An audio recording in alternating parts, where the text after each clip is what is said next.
नमस्कार सर, मेरा नाम राजू है। आज का टॉपिक है, क्या कभी म्यूचुअल फंड का जो इन्वेस्टमेंट किए हुए हैं उसका वैल्यूएशन जीरो जीरो हो सकता है? उसके पहले आज जो मार्केट 2-2.5% डाउन हुआ है, जो भी लोग 5-10 साल से इन्वेस्ट कर रहे हैं, तो 3 साल से इन्वेस्ट कर रहे हैं एसआईपी में या वन टाइम लगा कर रखे हैं, ये टाइम है आपको थोड़ा थोड़ा टॉपअप करना है। जो भी पैसा है थोड़ा बहुत, नहीं है तो जो एसआईपी मोड चल रहा है चलते रहना है, डरना बिल्कुल भी नहीं है। ये वो दौर है जिसमें आप थोड़ा थोड़ा टॉपअप करते हैं तो वेल्थ क्रिएशन होने में थोड़ा सहायक होगा, थोड़ा जल्दी हो जाएगा, या जो आपने टारगेट रखा है उससे ज़्यादा हो जाएगा। तो ज़रूर इस गिरावट में जो हाहाकार का माहौल है मार्केट में, specially mutual fund SIP investor को टॉपअप करते रहना चाहिए छोटा छोटा। अब टॉपिक पे आते हैं कि क्या कभी जीरो हो सकता है। पहले तो छोटा छोटा एक क्वेरी होता है कि मेरा मोबाइल नंबर खत्म हो जाए, ईमेल चला जाए, ओटीपी किसी को चला जाए तो क्या मेरा पैसा खत्म हो सकता है, कोई ले सकता है?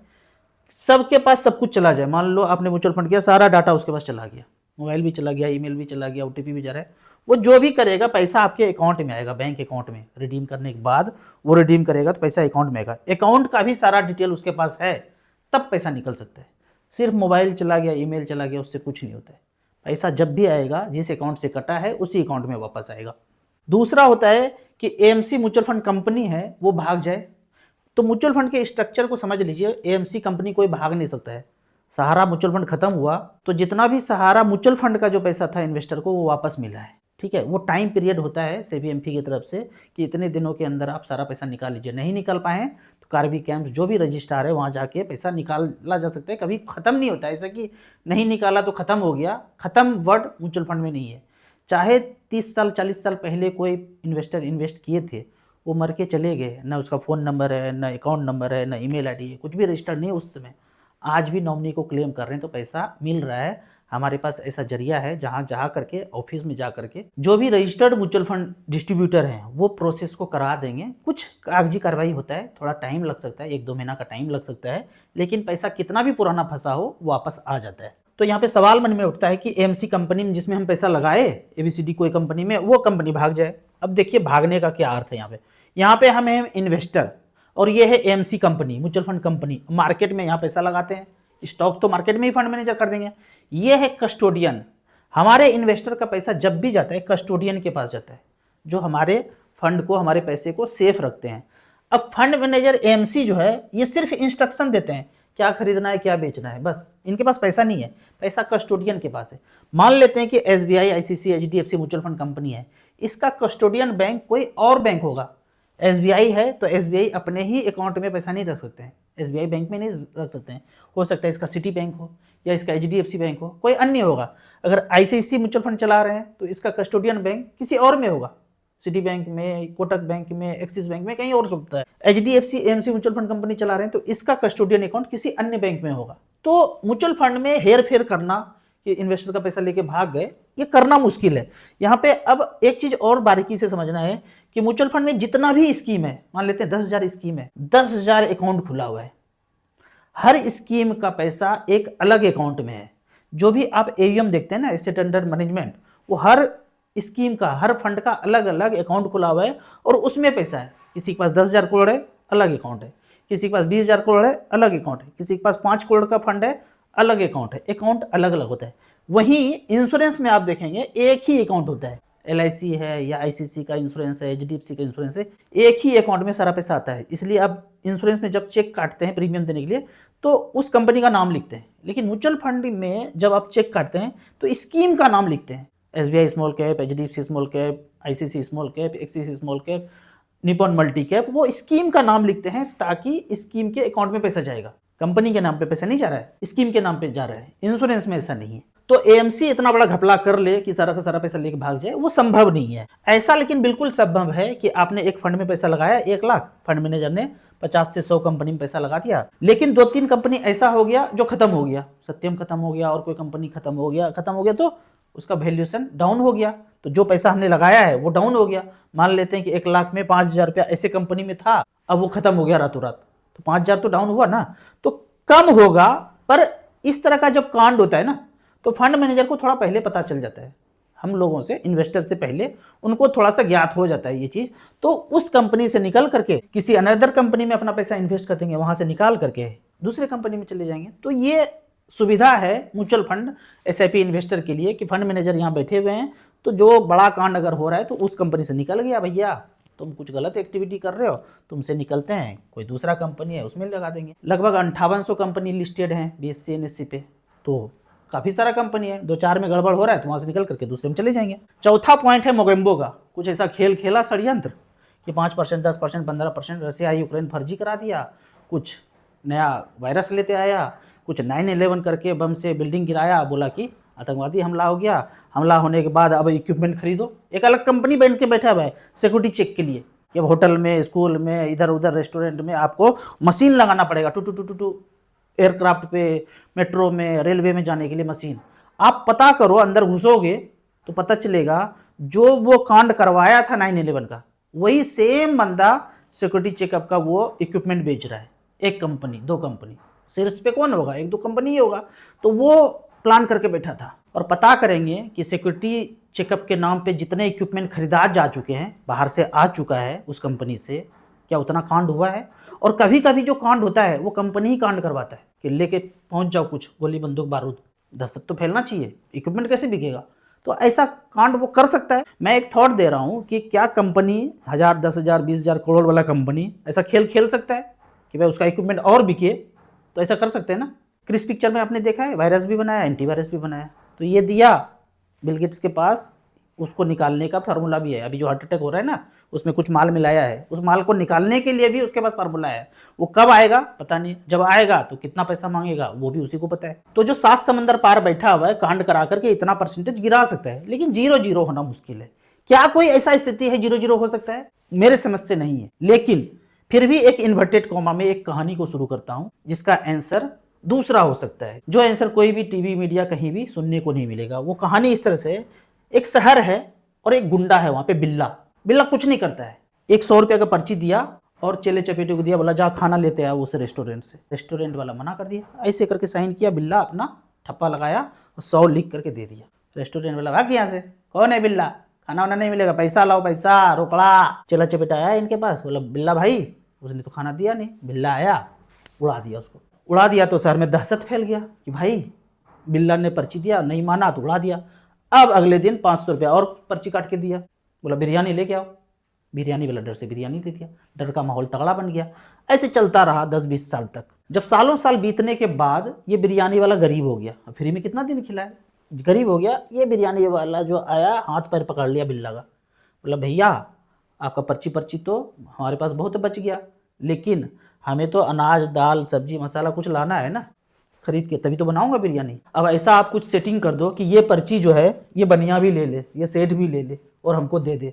हम जाते हैं ये देने, बोलते भाग यहाँ से, ये क्या लेके आया है, रोकड़ा लाओ, पैसा लाओ, ये क्या पर्ची लाया है बिल्ला का। आया बिल्ला इसके पास, बोला हाँ नहीं देना है, उड़ाया इसको भी, और ज़्यादा दहशत फैल गया। अब उसका पर्ची भी सब जगह आपस में लेन देन होने लगा। चला ये भी 10-20 साल। फिर जब पूरा शहर पर्चीमय हो गया तो एक चेले चपेटे ने बोला कि भाई हमें तो 1 BHK का एक फ्लैट चाहिए, 15 लाख का मिल रहा है, तो 15 लाख का पर्ची हमें दे दो। बिल्ला ने साइन किया, 15 लाख, फ्लैट वाला को दिया, फ्लैट मिल गया। ऐसे करके चलने लगा पूरे शहर में, पर्ची पर्ची पर्ची पर्ची। अब मैं ये पूछता हूं, इसके पर्ची का कुछ वैल्यू है क्या? आप कहेंगे कैसी बात कर रहे हैं, इस पर्ची का क्या वैल्यू है, इसने तो कुछ रखा ही नहीं है, इसने अपने पर्ची के पीछे कुछ एसेट, कोई धन तो है ही नहीं ओरिजिनल में, बस ये मार्केट में दहशत से, डर से चल रहा है। जिस दिन डर खत्म होगा इस दिन पर्ची सब कुछ छोड़ के फेंक देगा। तो यहाँ पे 2 कॉलम है कि बिल्ला जैसे जैसे ताकतवर होता जाएगा, आम जनता जैसे जैसे कमजोर होता जाएगा, वो पर्ची चलता रहेगा। लेकिन एक दिन अगर ऐसा आएगा कि बिल्ला कमजोर होता रहे और आम जनता ताकतवर होता रहे, तो पर्ची खत्म हो जाएगा, फिर से नया बहाल हो जाएगा रोकड़ा जो चलता है। अब आते हैं इसके पर्ची पे, ये आरबी के पर्ची पे 5 एक्ट है इसके पास। पहला बोलता है ब्रिटिश इंडिया जब 1818 में है कि 10 रुपया इक्वल छापने के लिए मैं 1 तोला गोल्ड रखूंगा। फिर चेंज करता है अपने सेंटेंस को 1862 में कि अब जितना मिल चुका है पर्ची लौटाओगे तो 1 तोला न देके 7 ग्राम दूंगा। सारा पहले ले लिया, 10-10 रुपया दे देके 1-1 तोला जितना सिक्का था बटोर लिया वर्ल्ड से, खाली भारत से नहीं पूरे वर्ल्ड से बटोर लिया। अब वापस मांगने जाओ पर्ची दे करके तो बोला 7 ग्राम दूंगा। फिर 1940 में ये आरबी का गठन हो चुका था, इसको आप फोटो खींच के रख लेंगे। 1940 में बोलता है अब 10 रुपए की पर्ची लौटाओगे तो 2.6 ग्राम दूंगा। अब आज़ाद हो गए। 1966 में पहली बार फिर से चेंज किया, बोला अब 1.1 ग्राम, 10 रुपया को वापस करोगे तो 1.1 ग्राम ही गोल्ड दूंगा। 91 में मनमोहन जी ने बोल दिया कि अब कुछ भी नहीं दूंगा, पर्ची अपने पास रखो। जैसे वो बिल्ला ने बोला था कि कुछ भी नहीं, पर्ची छापते जाओ, जो खरीदना खरीद लो, हाईवे खरीद लो, रेलवे खरीद लो, पोस्ट ऑफिस खरीद लो, स्कूल खरीद लो, जो भी खरीदना है बिल्ला छाप छाप के खरीदते रहेगा। मैं आपसे क्वेश्चन पूछता हूँ, बिल्ला का पर्ची किस दिन जीरो हो जाएगा? आप कहेंगे उस दिन जीरो हो जाएगा जिस दिन सारा लोग जागरूक हो जाएगा। तो जब जागरूक होगा, अभी क्या हो रहा है, वो हाईवे, वो रेलवे, वो स्कूल, वो हॉस्पिटल, वो रिलायंस, वो टाटा, वो गोदरेज, वो इन्फोसिस, वो आईसीसी, वो एचडीएफसी, सब पर्ची से खुल गया है और 80 करोड़ लोग गरीब हो चुका है। जिस दिन ये सब लोगों को जान में आ जाएगा कि ये रोकड़ा छापने के लिए कुछ भी नहीं रखा जा रहा है, नियम है, नियम के को फॉलो नहीं किया जा रहा है, जिस दिन ये जागरूकता हो जाएगा तो उस दिन ये जो 80 करोड़ गरीब है, उन सभी गरीबों का ये चीज है, इसके पास आ जाएगा। अभी जो 10, 20, 50 आदमी के पास दिख रहा है ना सूचकांक में अमीर ये है, एक्चुअल में अमीर नहीं है, वो जग्गा बिल्ला का पर्ची चल रहा है। तो जिस दिन जागरूक होंगे उस दिन इनका हो जाएगा। अब ये इन्वर्टेड कॉमा बंद करता हूं, इसको फोटो खींच के रख लीजिए और वकील से, जज साहब से, इंस्पेक्टर से, डीसी से, कलेक्टर से, बड़े बड़े लोग, खोपड़ी जिनको ज्यादा है उनसे पूछो इसमें सही कौन सा है। 100 सेंटीमीटर का 1 मीटर होता है, अब से 70 सेंटीमीटर इक्वल टू 1 मीटर होगा, अब से 26 सेंटीमीटर इक्वल टू 1 मीटर होगा, अब से 11 सेंटीमीटर होगा, अब से 0 होगा। इसमें सही कौन सा है, असली कौन सा है? ये वाला सही है। अब मैं आपसे पूछता हूं कि इसमें असली कौन सा है? ये वाला असली है, ये वाला असली है, ये वाला असली है, ये वाला असली है, ये वाला यही वाला असली है। नियमतः सिद्धांतन यही असली हो सकता है। बात करो, बहस करो, डरपोक नहीं चाहिए। वो जज जो बैठे हैं वो डरपोक नहीं चाहिए, वो वकील जो बैठा है डरपोक नहीं चाहिए। सही में सिद्धांतन बात करे, लॉजिक से बात करे तो यही असली होगा और कुछ असली नहीं होगा। और जब ये असली होगा तो सारा का सारा हौच पौच करके 80 करोड़ पे आ जाएगा। ये गरीब बनाया गया, गरीब है नहीं। अब यहाँ पे कुछ कमेंट्स को लेते हैं। कमेंट्स के पहले, अभी मार्केट डाउन हो रहा है या बड़ा पैसा आया है, सेफ सेफर से फेस्ट चलना चाहते हैं, तो मुझे सेफ सेफर के दृष्टिकोण से एसटीपी ऑप्शन ज़्यादा अच्छा लगता है कि पैसे को, बड़े पैसे को डेट फंड में रखा और यहाँ से जितना रिटर्न जनरेट हो रहा है उसको स्मॉल कैप में शिफ्ट करते चले गए। उदाहरण के तौर पे 50 लाख रुपया आया, उस 50 लाख रुपया को SBI short term debt fund में रखा और वहां से जो इसका रिटर्न होगा 6% के रेट से लगभग रिटर्न 25-25 हजार रुपया डेट फंड से निकलता चला गया हर महीने, और ये 25 हजार रुपया ट्रांसफर होके चला गया एसबीआई स्मॉल कैप में। एक फंड है SBI short term debt fund और दूसरा फंड है एसबीआई स्मॉल कैप। यहां से 25-25 हजार निकलता गया और इधर 25-25 हजार रुपया कैश फ्लो यहां से आउट हुआ और उधर इन हुआ। तो आप देखेंगे पीछे 10 साल का 2016 से लेकर अब तक का अगर देखते हैं कि 50 लाख रुपया जो लगाए हैं वो 50 लाख रुपया लगभग बराबर ही है, थोड़ा थोड़ा करके बढ़ा है। अगर 6% से ऊपर का रिटर्न दिया तो थोड़ा सा ये बढ़ा है। और जो 25-25 हजार रुपया जा रहा है वो जाते जाते स्मॉल कैप में 25-25 जो गया पिछले 10 साल में वो 71,78,000 बनाया है। और जो 50 लाख लगाए थे वो उसमें 5 लाख का इजाफा हुआ है, मतलब 25-25 हजार रुपया और तो बढ़ रहा था, उसको हमने शिफ्ट करते चले गए। तो टोटल जो 50 लाख लगाए थे वो 1,26,00,000 रुपया दिख रहा है। मार्केट डाउन है 10-15%। अगर स्मॉल कैप में तो थोड़ा सा और आपको यहाँ पे पोर्टफोलियो में इजाफा दिखता। तो ऐसे करके 1,26,00,000 हुआ है। तो मैं इसको थोड़ा सेफ मानता हूं कि मूलधन आपका कभी कम नहीं हो रहा है और मार्केट बढ़ेगा तो वो जो 25-25 हजार रुपया स्मॉल कैप में जा रहा है वो आपको ज्यादा अच्छा रिटर्न दे पाएगा। पहला कमेंट है, क्या हमें इंटरनेशनल मार्केट फंड में फंड ऑफ फंड के थ्रू इन्वेस्ट करना चाहिए? बिल्कुल भी नहीं करना चाहिए। इतना ज्यादा इंडियन मार्केट में म्यूचुअल फंड का स्कीम है कि यहाँ ही बेहतर रिटर्न मिल सकता है, तो बाहर के फंड में पैसा लगाने का जरूरत नहीं है, नहीं लगाना चाहिए। सर अगर एसआईपी 30% का प्रॉफिट दिखा रहा हो तो क्या कुछ प्रॉफिट बुक करके कर लेना चाहिए या दूसरे कुछ एसआईपी जो निगेटिव रिटर्न दिखा रहा है उसमें जाके प्रॉफिट बुक करके स्विच कर दिया जाए? बिल्कुल भी ऐसा नहीं करना है। आप ये 30% प्रॉफिट देख रहे हैं कि हो सकता है 2 साल 3 साल 4 साल का आपका ड्यूरेशन का इन्वेस्टमेंट होगा तो आपको दिख रहा है। आपको जब पैसे का जरूरत हो तो निकाल के उसको यूज करना है, नहीं जरूरत है तो पैसा इन्वेस्ट रहने दीजिए।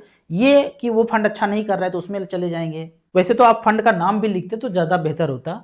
तो किसमें 30% का प्रॉफिट है, किसमें निकलना चाहते हैं, आपका एज क्या है? हो सकता है कि आपने small cap, mid cap, multi cap में लेके रखा है और आपका एज ज़्यादा हो रहा है, लायबिलिटीज 1-2 साल के बाद आने वाला है, फिर तो आप शिफ्ट करके बैलेंस फंड, लार्ज कैप, इसमें जा सकते थे। तो एग्जैक्टली आप नाम बताते तो हम कुछ कर सकते थे, लेकिन आपका टाइम यहाँ से ज़्यादा है, 10-12 साल 15 साल का टाइम है, तो जैसे चल रहा है वैसे चलने दीजिए, कुछ भी छेड़छाड़ करने का जरूरत नहीं है। मेरा HDFC डिफेंस फंड में 10,000 का SIP 20 मंथ से SIP कर रहा हूँ, कोई टिप्स दीजिए। टिप्स ये है कि आपको सेक्टोरियल फंड से छोड़ करके अभी जितना किए हैं कर दिए, इसको स्टॉप करके diversified equity, small cap, mid cap, multi cap, flexi cap, time अगर ज़्यादा है स्मॉल कैप मिड कैप चलेगा, कम टाइम है तो मल्टी कैप, फ्लेक्सी कैप, यहाँ से आप निकल करके एक ही फंड अगर आपके पास है तो 2-2 हज़ार का 5 फंड लेंगे। कभी भी एक फंड पे आश्रित नहीं होना है, डाइवर्सिफिकेशन करके रखना है। एक फंड ना चला तो दूसरा चला, दूसरा नहीं चला तीसरा चला, ऐसे करके एवरेज करके हमको 12-15 चाहिए, जो डाइवर्सिफिकेशन से मिल जाता है। कभी भी एक फंड पे आश्रित नहीं रहना है।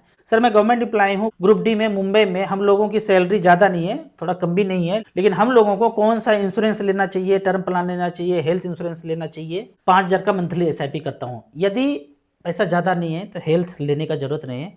आपको आयुर्वेदिक तरीके से यूट्यूब पे काफ़ी सारा वीडियो है, उस तरीके को फॉलो करना है जो घर बैठे ही ठीक कर सकते हैं। अमित जी का काफ़ी चर्चा है, अभी आगे वीडियो में भी बताऊंगा, तो आपको उनको फॉलो करना है। हेल्थ इंश्योरेंस अगर पैसा ज़्यादा है तो आयुष कवर जिसमें है वो लेना चाहिए। एक टर्म प्लान 25 लाख 50 लाख का ले सकते हैं, 50 लाख से ज़्यादा का टर्म प्लान नहीं लेना चाहिए, चाहे कितना भी अमीर हो। ज़्यादा लेने से ज़्यादा प्रीमियम भी जाता है, उस पैसे को बचा करके स्मॉल कैप म्यूचुअल फंड में लगाएंगे तो ज़्यादा बेहतर है। 50 लाख से ज़्यादा का टर्म प्लान नहीं होना चाहिए। और हेल्थ इंश्योरेंस भी लेना है तो जिसमें आयुष कवर हो, आयुर्वेदिक तरीके से ट्रीटमेंट हो सके, उस हेल्थ इंश्योरेंस को आप प्रेफर कर सकते हैं। सर ये सजेस्ट कीजिए रिटायरमेंट प्लानिंग के लिए कि अगर 32 लाख रुपया म्यूचुअल फंड में है, 24 लाख रुपया NPS में है और 18 लाख रुपया PPF में है, तो क्या अभी रिटायरमेंट ले सकते हैं?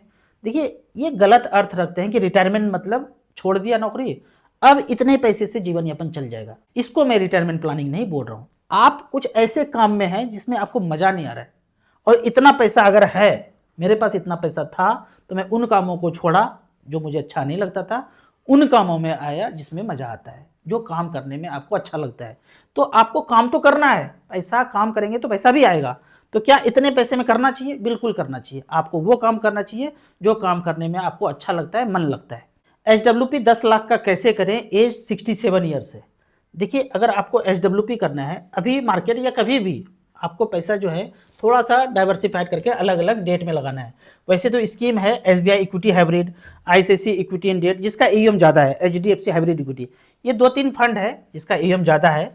यहाँ पे आप बराबर बराबर करके 10 महीने में वो 10 लाख लगा दीजिए। उसके बाद 10-12 महीने के बाद यहाँ से 10 लाख में 6,000 या 7,000 रुपया आप पेंशन ऑप्ट कर सकते हैं।